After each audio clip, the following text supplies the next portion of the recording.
You're listening to 3-1 Greats, the podcast about people from North Louisiana making their mark in the broader world.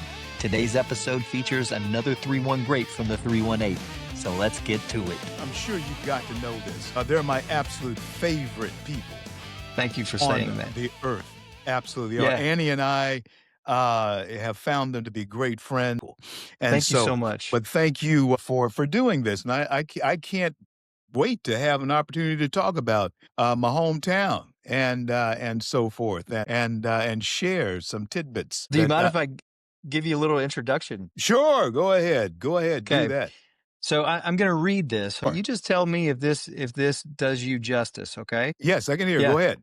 Okay. Today's guest on 3-1 Greats is C.L. Bryant. C.L. Bryant is a nationally recognized commentator, speaker, and cultural critic who has built a reputation for saying what others won't, clearly, boldly, and without apology. As a speaker, he has reached millions. As a reverend, he has advised and prayed with people in the areas as powerful as the halls of Congress and as remote as the banks of the Amazon River. But before the cameras, before the controversy, before the influence, there was North Louisiana, specifically West Shreveport. What makes CL different isn't just his perspective, it's his willingness to challenge narratives from the inside, to ask uncomfortable questions about culture, politics, race, faith, power, and to stand firm even when that position comes at a personal cost. As always, the conversation on 3-1 Greats is about roots, but more so, it's about today responsibility, courage, and what it means to think for yourself in a world that rewards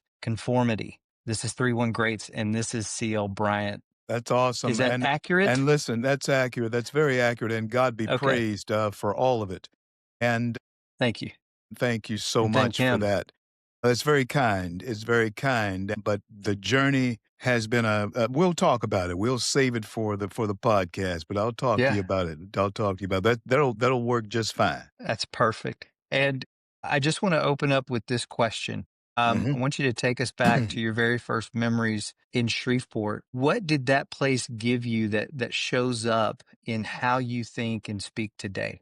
The place that influenced me the most was the church, the Galilee Baptist Church in Shreveport, Louisiana. My pastor was Reverend Dr. Edward Jones Jr., Jones Sr., God rest his soul. And he was my spiritual mentor. My father was a deacon of the church, the current building that they're in. My father was chairman of trustees when they built that building. But the old church, the old Galilee across from the police station on Williamson and Snow Street is the place where Dr. Martin Luther King spoke back in 1959. I was a 3-year-old toddler on the benches between my mother and my aunt who were there in the attendance when Dr. King spoke there. And it was an amazing thing that happened. I don't remember it, but I was there. And so that's my journey. That's how the journey began for me at Galilee Baptist Church under the tutelage of Reverend Dr. Edward Jones, the activism that I learned, the tactics of activism that I learned from people like him. Of course, I was a different political animal at the time, grew up in different political atmosphere at the time, but yet more conservative than you might have believed going back to the 60s. It was a different time. Can we talk about that a little bit? You went to Lakeshore Elementary, correct? At the time, it was Lakeshore Junior High School. Okay. Yeah, at the time, it was Lakeshore Junior High School. Since I've been an adult with children, probably grandchildren, they changed it to Lakeshore Elementary. Oh, okay. Yeah, but at the time that I was going there was Lakeshore Junior High School. I was the first Black athlete on a Lakeshore Junior High team in 1968.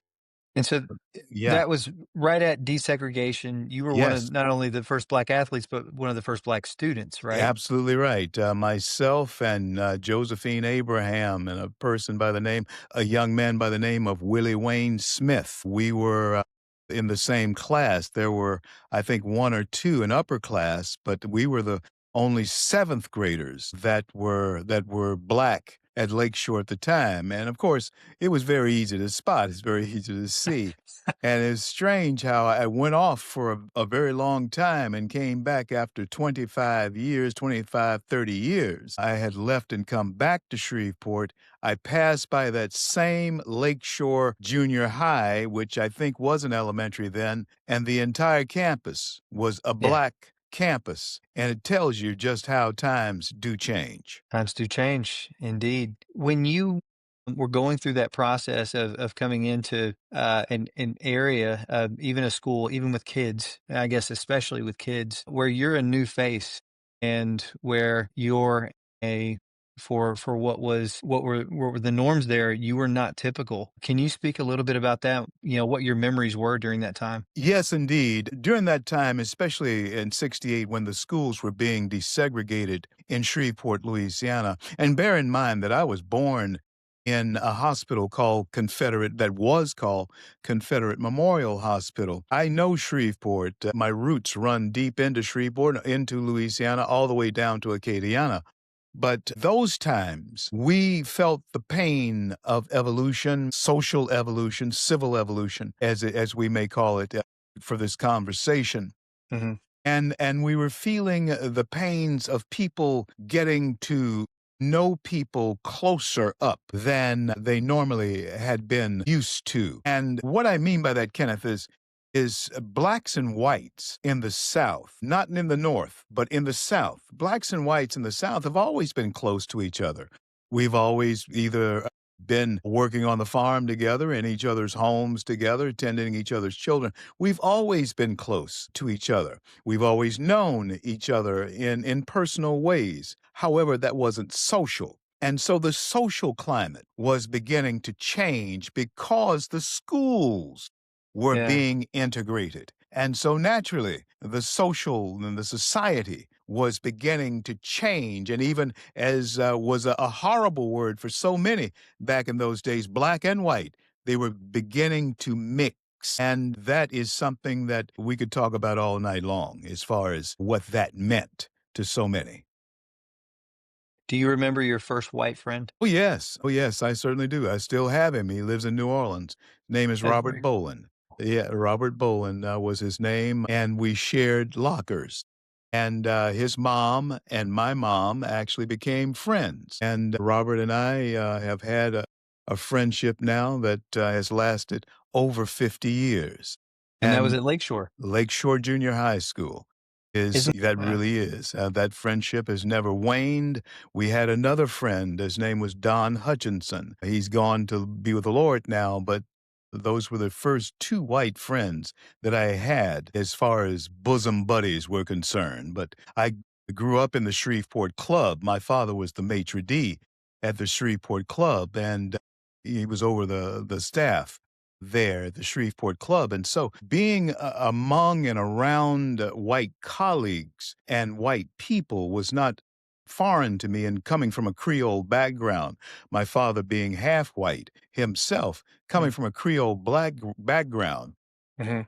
it wasn't uncommon for me to be around people of different color, but the culture was changing. Yeah. You still grew up in a black culture in Shreveport, regardless, but the culture was beginning to change, and we were beginning to taste that culture face to face and hands on. And that sometimes caused great ripples on the lake that was placid as long as you stayed within that framework of I see. culture. So, and I'm sure your relationships with those 2 guys, kind of helped develop, your outlook, for people of different races and especially white people. Hmm. And I don't want you to name these people, but do you remember, I guess, the other side of that? Those white people that were not used to seeing someone, who looked like you, in what they may have perceived as their school, as their territory. Oh, yeah. Oh, Tell me yeah. about that. Sure. Old ways, Shreveport, everybody has to understand Yeah. that Shreveport was the last city to concede defeat in the Civil War. And Mhm. so old ways die hard in a city that has that type of history. Shreveport's a wonderful town. I love Shreveport. I would not be, my story could not be told, Kenneth, Yeah. unless I had come through the Shreveport experience. It would not have the meaning that it has if I had not come through the Shreveport experience. And for the good, bad, ugly, the beautiful, all of it that has happened in my life happened because of the rooting and grounding that I got in Shreveport. But back to your question, yes, there were many times that you felt that you were invading a Mm, territory, and because it had been territorial. J.S. Clark was the junior high school across town for black kids, yeah. and in Lakeshore Junior High, Midway Junior High, those were the high school, junior high school for white kids. And you had, Linwood Junior High back in the day that was for black kids. And Shreveport was a great town, but it was certainly separate. But we tried to be equal, but with the books were not the same. We could talk about that another time Yeah. and how we evolved to where we are today. But yes, there was a territory. There was territory because it had been labeled your territory. And naturally, when people invade or seemingly invade something that you're used to seeing, something that you're used to being, a way that you're used to being, words that you're used to using, among people who you're used to being around. When that changes, then people's attitudes certainly change. And that has to have adjustments that happen as we get to know each other. And that's what's happening. And what the strange and sad thing, Kenneth, is that America seems to be slipping back to a point in Mm. time that we should have overcome by this point in time on the cal in the cal. Do you think that when you were in the early stages of this in both, middle school and high school, do you feel like it was an easier go for the integration of children at Lakeshore, or was it easier when you got to Fair Park? It was difficult in both places. We were somewhat too young at Lakeshore, the seventh, eighth, and ninth grade, to really understand the sting of what uh, our parents were saying, seeing, feeling. In the seventh, eighth, and ninth grade, we really were a little bit too young. But when we got to the 10th grade at Fair Park and then 12th grade, especially that 10th grade year, Yeah. it was one of those years where it was a boiling pot. There were literally race riots there at the school. And we got past it. And, Kenneth, the thing that really helped us all get past it was the fact that we were beginning to see the prowess of various athletes. There were great athletes, white and black, that were at Fair Park. One of the greatest athletes that was on the field was a guy by the name of Eddie Mikowski there. Your mom will remember the name. Also, a fellow by the name of James Ward, great athlete. He was half Indian, James Ward was. But Mahowski, of course, we know that he was Polish all the way, and his brother Mike Mahowski, also a great athlete. We had seen great black athletes, Yeah. of course, coming from that era, but we did not know that there were some good, really good white athletes as well. And so it was athleticism. It was the sports, the camaraderie that goes along with that actually began to soothe the savage breast of those who were in racial and civil unrest in school. During that time, did you ever find yourself becoming bitter? Bitter, no, because I saw the opportunity. Okay. And there were some who fell in the trap of bitterness. But I thank God that I had a father, L.C. Bryant, who taught me that it's all for the good. In other words, you have to make the best out of where you are and do the best with what you have and Mm. hope that that best will get you what you want in the future. Can And you and and that's how I was raised. can you tell me a little bit more about your father? You said his name is LC? L.C. Bryant, and that was his name until he gave himself a name when he went to be inducted in World War II. My grandparents were illiterate, and they could not write, and they couldn't read. And so they Yeah, named all the boys initials. LC was my father's initial. His brother was JC, and there was WC, and people like that. The girls were named after months, May and June, that type of thing. But when my father went to be inducted into the war, World War II, the enlistment officer said, "You can't come in this man's arm with just initials as a name." And he actually did my father a favor because my father would bear that the rest of his life. My mom was teaching him to read, and my father couldn't read. He had a third mm, grade education, really couldn't read. And went to work bringing in the crops, and so yeah, that type thing. So mom was teaching him how to read and teaching him how to read out of a primer called Alice in Wonderland or Through the Looking Glass. And the author of that book was named Lewis Carroll.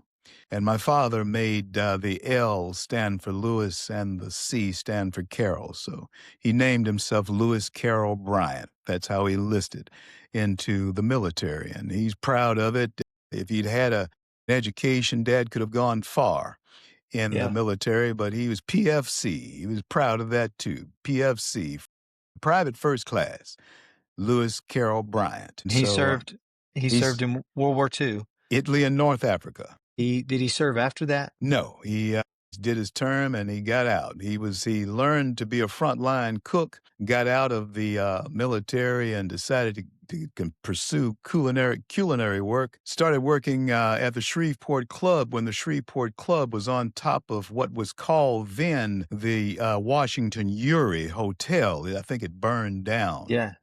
back in the 50s or 40s.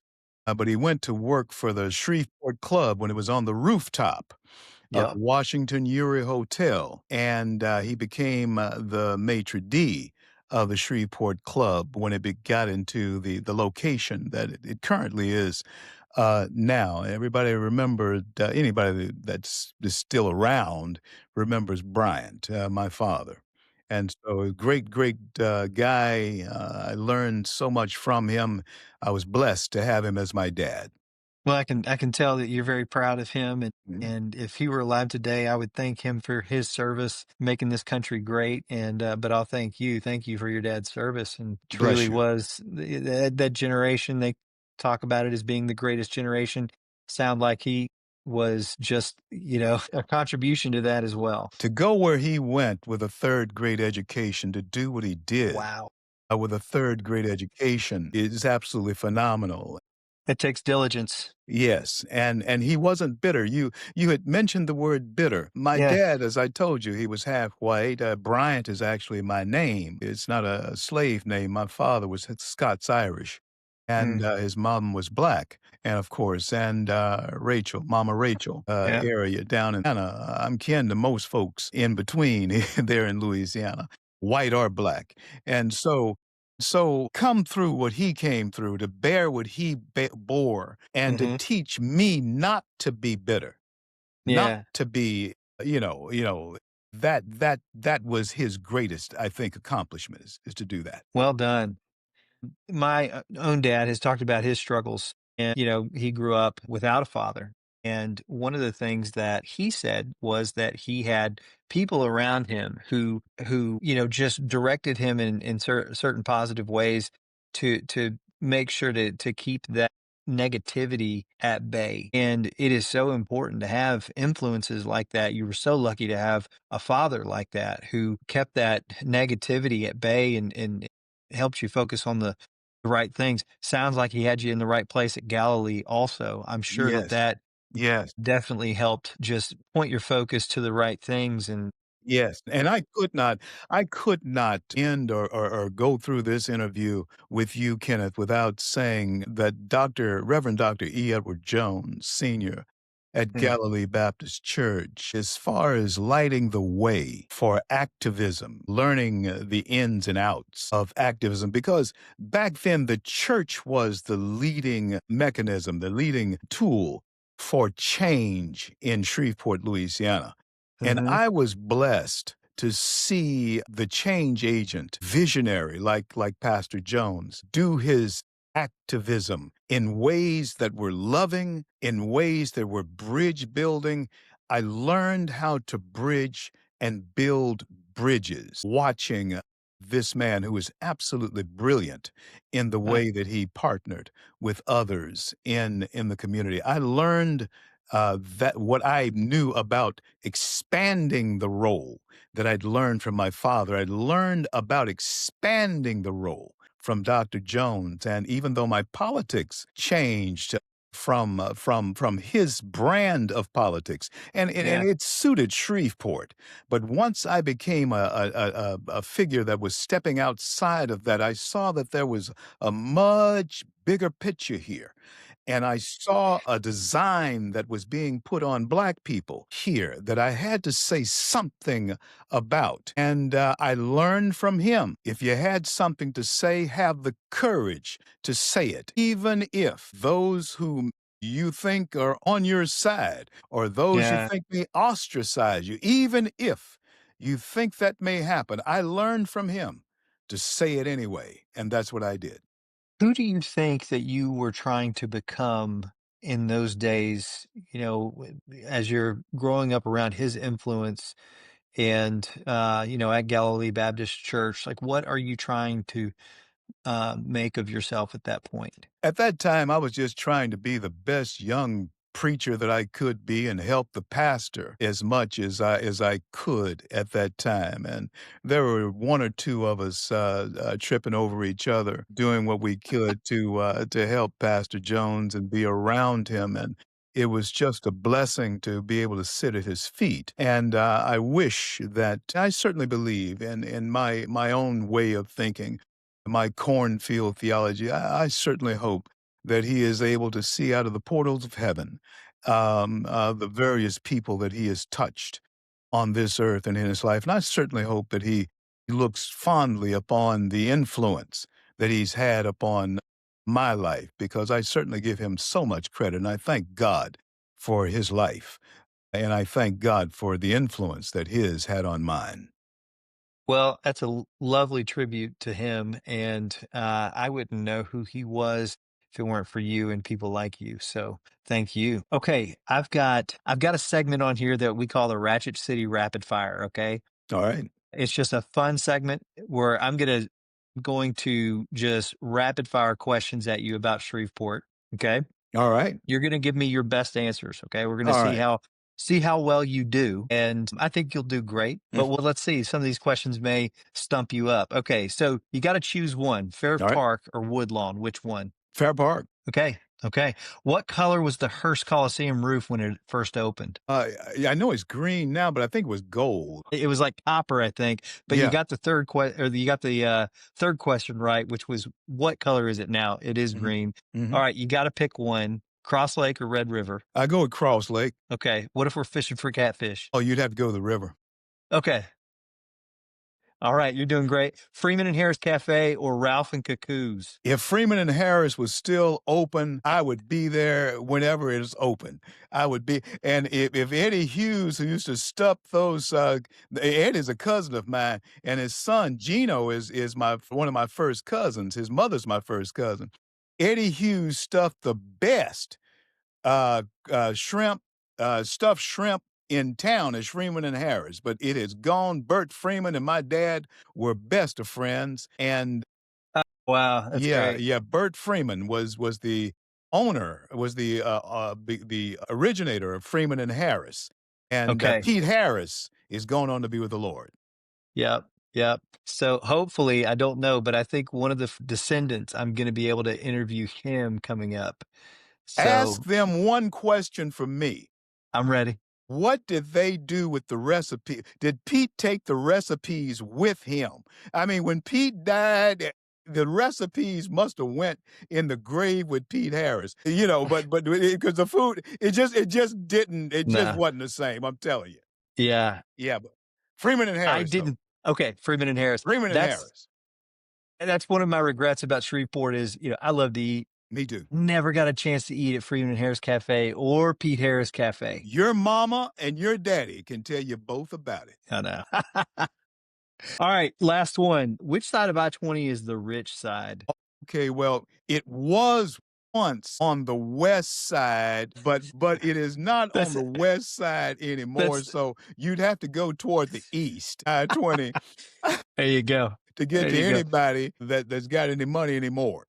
That's the wrong answer. The right answer is there is no rich side, but you did fine. You did fine. So you answered those questions well enough to conclude that you definitely are 3-1 great. Oh yeah. So do you remember the first time that now we're going to segue into your life now and what you've been able to accomplish?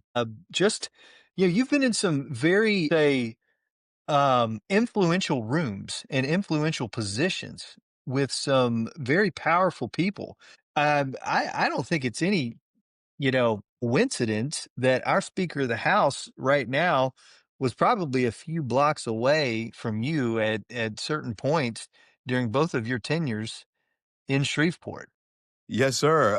Mike Johnson and I are old friends now. Mike, when I was pastoring in DeSoto Parish, Mike, by the grace of God that I found him, going back 20 years now.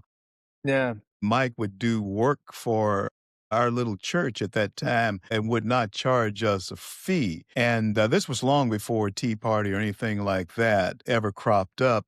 But I was blessed enough, and Mike and his wife, Kelly, were gracious enough on the night that Mike received his first elected office to yeah. the House of Representatives. I brought him to the stage, and Wow. yeah, I brought Mike to the stage, and but Mike has been a dear friend. He is a wonderful Speaker of the House. Try to stay in contact with him, but I'm pulling that he becomes Speaker again. We're doing everything we can to make certain of that. But yes, he is another one that we can. I'd certainly love to see you interview him because he is certainly in the 318, and he is Yeah. certainly great. But my wife and I, we were married at Mar-a-Lago. Annie and I were Yes, married at Mar-a-Lago. Your mom and dad were there. they were there. Yeah, your mom and dad were there, and the president had been there the president flew out the Yeah. morning of the wedding, and I think your parents probably saw him leave, but Well, thank we you. were there. Thank you for inviting them. Your parents I didn't get an are invite. I don't know. well, Maybe it got lost. I was moving during that time, so that was probably it. that's exactly what happened, I'm sure. Just the same, I've been able to serve, and I'm a boy from Shreveport, Louisiana. Yeah. I've been able to serve on two of the president's board in his first term, in his first run for the office. It was Wow. on Black Voices for Trump and Evangelicals for Trump. And of course, the president and we've done segments on his first term, his first run, Hannity, myself, and Don King. For me, it is one of the most iconic photos that I have of myself, the president, Don King, and there's Sean Hannity there. And, when I look back on so many things that the Lord has allowed me to do, Kenneth, I just look at myself as a young man, a boy from Shreveport, Louisiana, Hmm. and born in Confederate Memorial Hospital, grew up on Milam Street in Shreveport, Louisiana. But it just shows you what the Lord can do Yeah. with one man's life. But the other influences, the people that I have mentioned for this, I stand on their shoulders. I stand on the shoulders of my father. I stand on the shoulders of Reverend Dr. Edward Jones. I stand on those shoulders, and every one that we can name and those who we will never be able to name that have helped us along in word or deed, encouragement, in any way you want to look at it. Shreveport has been the cradle Yeah. for a lot of great people who have come out of it. And so we thank God for that little place called Shreveport, Louisiana. So when and to your point to this, like Mike Johnson, you've been able to see him come up from, from just, very humble beginnings. And I know you feel like you really know him, right? Mm-hmm. And I feel like I know him as Mm-hmm. well. I've never met, maybe I've met him, but he just seems like a kind of guy who is very easy to approach. And maybe that's with the familiarity that you and I both have, definitely you more than me, with someone like that, someone we've heard of, someone we've been around for most of our lives. So on the other side of that, the folks that you have not, that you have not met, that you've just seen on, on TV, and then you meet these people. Like, what has surprised you about those people and how people in powerful roles are versus what you assumed they would be like before you met them? Many times you meet people like that, and I've met just about everyone that you can shake a stick at these days, but you sometimes believe that they will be aloof, Okay. and that type of thing. But Yep. when you meet them, and let's just say we're in a green room, or we're at a cocktail party, or we're about to do an event, or something of that nature, and you're there as speakers to, on a runway, you're about to, and of course you talk to one another, and you get to know one another and that type of thing. And you find out, Kenneth, that they're folks just like you are. Mm. A lot of them come off the farm just like you did, or like we did, like I did. As far as that concern, and all that kind of thing. I grew in the summertime. I spent all my time down on my grandfather's and grandmother's farm down in Grand Cane, Louisiana. And I tell you something, there's so many homespun American stories, and because of that, because of the homespun American stories, that most of the public figures that you see, they have not lost those homespun American roots. Yeah.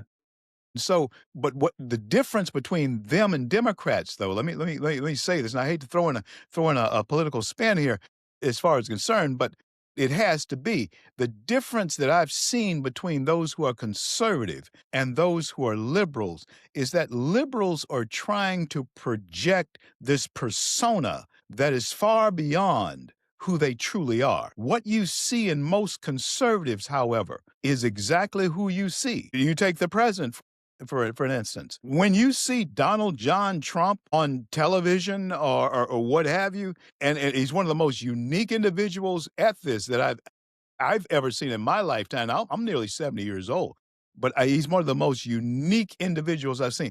He is the same guy. Now, I don't know who he is to his family or anything, Hmm. but when you meet him, when you're around him, he's funny. First of all, he's a very funny guy. He's very funny.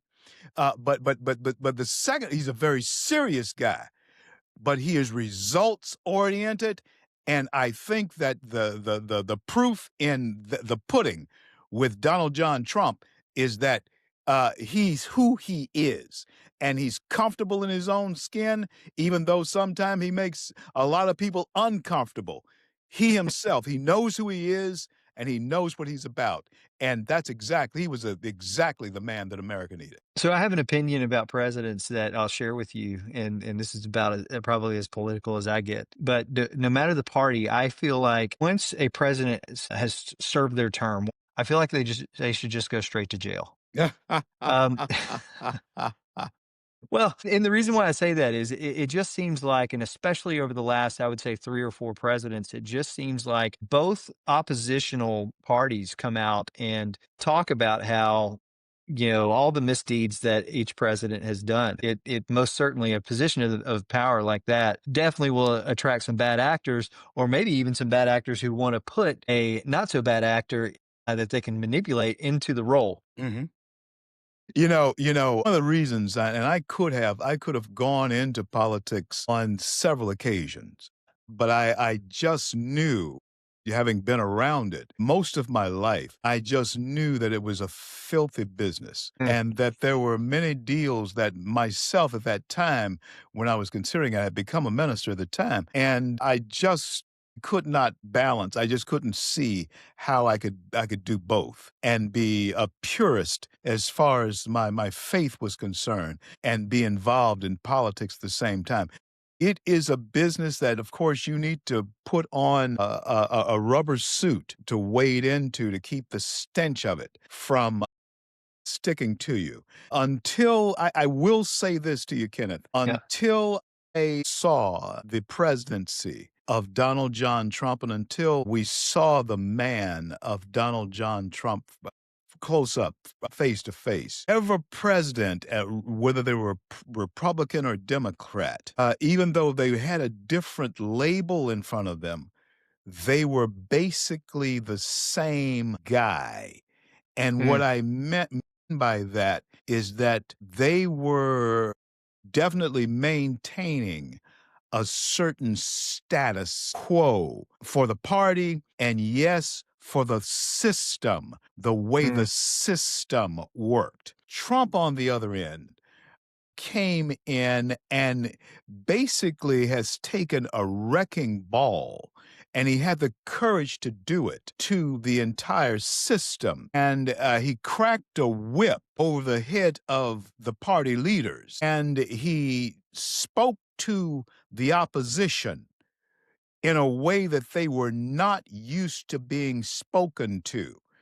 And I think perhaps even with the succession that may go to J.D. Vance, it may go to a Marco Rubio, but I think that we have been able to groom in that heroic and Americana type of vein a new style of young leadership that may also embrace an old method of Americana, capitalism, and the free market that has always been a benefit to all of us who would who would wade into it. you mentioned that your politics have changed over the years. Is that correct? Yes, yes. I was Okay. president of the Garland branch of the NAACP back 87 up till 89, 90. And the reason I left the NAACP, I could have remained president as long as I stayed in Texas or anywhere that I Yeah. went for that. But the reason I left was because I had received a directive from Mhm. then national director, Dr. Benjamin Hook, God rest his soul, that wanted me to speak at a pro choice rally. And my faith conviction and my religious convictions just would not allow me to do that. And so I did notice that my star that was rising in the NAACP, because we were successful in bringing about the magnet schools that exist even now in Garland, Texas at this point in time. We Mm. were successful in suing the GISD, the Garland Independent School District, in federal court. Jerry Buckmeyer was the presiding judge, and we came to a settlement. And so my politics at the time was different, but my core values, I think, have always remained the same. But I realized that I was waving the wrong flag. I was waving a flag that actually put me in a box and would not allow me to be the person that the full person that I could be if in fact I pursued a different path. So I became an independent before I became a Republican. I left the Democrat Party. I left the Mm. NAACP. I left the because my star abruptly, once I told them no, my star abruptly began to set, began to go down. And I realized that they just didn't want to use my voice for the agenda, but they wanted to control me and the agenda to control the people that I was leading in that organization. And so I could not do that in good conscience. Do you remember the first time that maybe you said something, maybe it was publicly, that you thought, "This is going to upset some people?" I remember back when vividly, for instance, I was pastor of Cedar Hill Baptist Church for nearly 9 years. The Lord allowed us to build a new church out on the highway there. And between Say, Mansfield, the Lord allowed me to build that church and find the people who would do it for us. But the strange thing about it, to your question, in the new church, I have never preached a sermon there. And mm, one of the reasons why is because I made a film. I had become a part of the Tea Party. I'd become senior fellow with Freedom Works, an organization that was once in Washington, D.C. We were the largest grassroots organization in the nation. We boasted 6 million activists around the wow. country. And I was senior fellow with Freedom Works, and I made a film called Runaway Slave. You can watch it on Prime, Amazon Prime tonight. Just type in Runaway Slave, and there it Runaway is. Slave. Runaway Okay. Slave Runaway Slave on is Amazon on Prime. Amazon Prime, and Okay. it is a Crystal Dove Award winner. And so I made this film, and it's a film about leading our people, the black people, away from the Democrat plantation and you know, that type of thing. But when I made the film, to your question, people who had really known me all my life and knew me as a person, you know, somehow the venom, the ostracism of that, not staying with the tribe, Hmm. not continuing to walk the same way the tribe was walking. It caused so many of them to take a different attitude towards someone who I never changed. I was always a free spirit. I was always that way. And so that really hurt. And but that went along with it. That went along with the evolution that I Yeah. was going through at the time as well. And so, you know, and if you're going to carry the ball, if you for whatever cause it is, you have to expect to get hit. And so that's what happened a lot of times when I was about to start or about to go down Yeah. this path. Yeah, Do there's a you lot of ostracism. do you have has your level of empathy for people maybe who are on the other side of the fence from you, has that changed over the years? Empathetic, maybe not as empathetic as I should be, Kenneth, Okay. because sometimes I think they are following the path that is followed because of a defiant ignorance. I see. And that Like a ignorant, willful ignorance. yes, sir, a willful and defiant Mhm. ignorance, and knowing that the thing that is even being defended sometimes is not true. And the case in point is so many of the things that the Democrat Party has launched, and so many of the things that they have said about people in our party, in the Republican Party, and things that they have said about the president, going all the way back to the Russian hoax and all of that type of thing. They know that this is not true. And so you have to be of a certain mold in order to defend knowingly a lie. And so the empathy that I would have for someone who knowingly is defending what they know is not true, is simply not there. And that's where the battle, that's where the warfare comes in, is because we are fighting people who are willing to lie blatantly about the state of our society and also the state of our opportunity in this country. And our young people, unfortunately, in some cases, not all, I am seeing an incredible swing back toward conservatism. I want to thank my friend and his life that he gave, Charlie Kirk. I knew Charlie since he was 18. Before he got the recognition for Mhm. Turning Point, knew him then. And so, but I see a swing there, but I also see a flavoring, a smattering of socialism that will poison our American bloodstream if we are not careful in telling the young people the truth about how and we got here from a historical perspective. How does your faith galvanize you in those moments? Is there a specific scripture or mantra that you think of? Psalms 27 is one of my favorites because the Lord is my light and my salvation.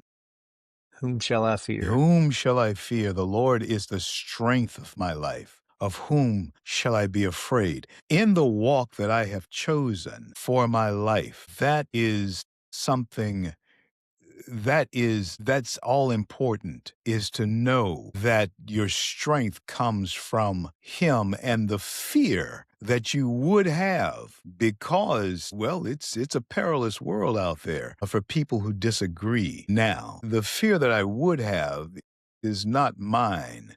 It is taken away because of his. And one of the prime examples of that was one of Charlie Kirk. In fact, I actually had tried to retire, wanted to retire, was going to retire. But when Charlie was killed, it did. And then God only knows how he arranged for in your mind and thinking to do a show like you're doing, and then to call me to do a segment like this, because it's important what you're doing, Kenneth. And your parents, as I think I've stated, are two of my most favorite people on the planet. My wife and I, we love them, we adore them. That, of course, is Brenda and Jim. But just the same, that in our Lord and Savior, Jesus Christ, is all. That's all that keeps me going. Thank you for saying that. My parents are great. I think the world of them, and they think the world of you too. Going back to the scripture and you saying what you did, about the Lord being your light and just the dissolvement of fear, right? Who should you fear? I think about Colossians 3:23. I'm going to paraphrase, but it says, do all your tasks as if not for a human master or for yourself, but for God, for the creator of the universe. And that's something that I try to take into consideration every single day. I'm not doing this for me. I'm not doing this for my boss. I'm doing this because this is what God wants me to do right now. This is my calling right here, right now. What better place to be than right here and right now? As So, unto the Lord, yeah, you're doing it yeah, as unto as unto the the Lord. Lord. Yeah, Yes. Good, that's Ken. good. Good. I got one more question here, I believe that we can ask, and you told me that you'd give me 30 minutes, and I took that and I doubled it. I'm sorry about that, but here we are. If you were not Jim and Brenda's son, I do this because you are, man. And I'm telling you, but I'm happy to do it. Happy to do Okay, it. I I'm going to ask a hard question, then an easy question. Okay, so here's your hard question: what about race does your side get wrong? It's that we're black people are unapproachable, and they have bought into a stereotype that really doesn't exist for someone who would embrace the type of conservatism we have. I don't care what color you are. Conservatives are looking for more liberty, more freedom, regardless of Mhm. color. And that is to achieve something. I think white Republicans, when approaching black people, many times don't understand that we are not a caricature that you have been taught to think about on television. However, some go out of their way to become that caricature. We can talk about that forever on another show. But that's one thing I think white Republicans have to get out of their mind. You're approaching someone who's just like you, and someone who wants the same thing you want, and Mhm. wants to have for their children the same thing you want for your children. And if we can get it by opening businesses the same way you open a business, that's all that we want is an opportunity. That's what Republicans offer, and that's what they must continue to offer is a free market based on competition. That is the American way. Yeah, the other side, the Democrats have created the caricature and they perpetuate the caricature. You have people like Jasmine Crockett who live out the caricature. And that is something that too many black folks are still buying into is a caricature. And don't be afraid if people don't like you because you're not like them in the caricature. Certainly, you have the same skin color, but if you're making $150 to $200,000 a year, and you're voting the same way as someone who's making $25,000 a year, one of you is a fool. And it's not going to be difficult to figure which one Mm. of you is. What am I saying? Am I saying that this is based on economics? I am saying that. I'm saying that America is a place where you can actually do well and you can actually teach others to do well. But the way that Democrats present themselves and their policies to black folks is based upon a caricature that is only going to do well if they are held by the hand by Mr. Charlie, who happens to be a Democrat. The freedom of the free market and the freedom of capitalism, the joy of it comes when you are able to be you and express your pocketbook in that free market and use your pocketbook to make you money in that free market. The Democrats will never tell you how to go about it. Only Republicans want to tell you how to do your best as an American. When it's all said and done, what do you hope people say that you were right about? I hope they will say that I was right, first of all, about a strong faith in Christ helps you Mm. overcome all obstacles. I've seen so many friends and loved ones who give up on faith and church and their walk with Christ because difficult times do occur. They happen with everyone. And I can truly say this. I hope people will know this. I know God does. And it's in the words of Job, though he slay me, yet will I trust him, yet will I walk with him. And his message is beyond time. And I hope people remember that whatever I did, as you said, and the scripture that you quoted, that was a letter to the Colossians from Paul, I did it as unto the Lord. Not the best Christian in the world, not the best example of a Christian in the world. I'm just a guy who loves Jesus, and I thank God that Jesus loves me. Mm. That's what I hope people will remember. You know what I'm going to remember you being right about? What's that, Freeman Ken? and Harris Cafe. Absolutely right. You cannot go wrong about Freeman and Harris Cafe. Ask your mama, ask your daddy. They'll tell you. They'll tell you it was the best food in town. Listen, I'm a little jealous. white folks, black folks, all Yeah. folks gathered at Freeman and Harris. Their motto was this: chicken fly. No, that was yeah. No, that was keep happy. Never mind. It was never Okay. mind. I was remembering something different. Something else.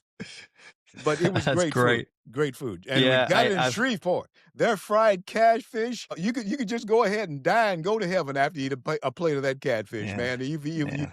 not going to eat anything better this side of heaven. All right. Let's close with this. What advice would you give someone from North Louisiana who feels, I don't know, pressure to keep quiet in order to be accepted? Listen, hold your head up. Speak your mind. Your first right as an Mm. American is to speak what's on your mind in truth as a Christian, in love as a Christian, but speak what's on your mind. You can never be your full self if you do not speak what's on your mind. And you don't have to be ugly about it. You don't have to be nasty to anyone as far as speaking your mind, but speak clearly what is in your mind. That way you build a path to conversation, honest conversation. But if you don't say what's on your mind and you say what's on someone else's mind, that person can never know you.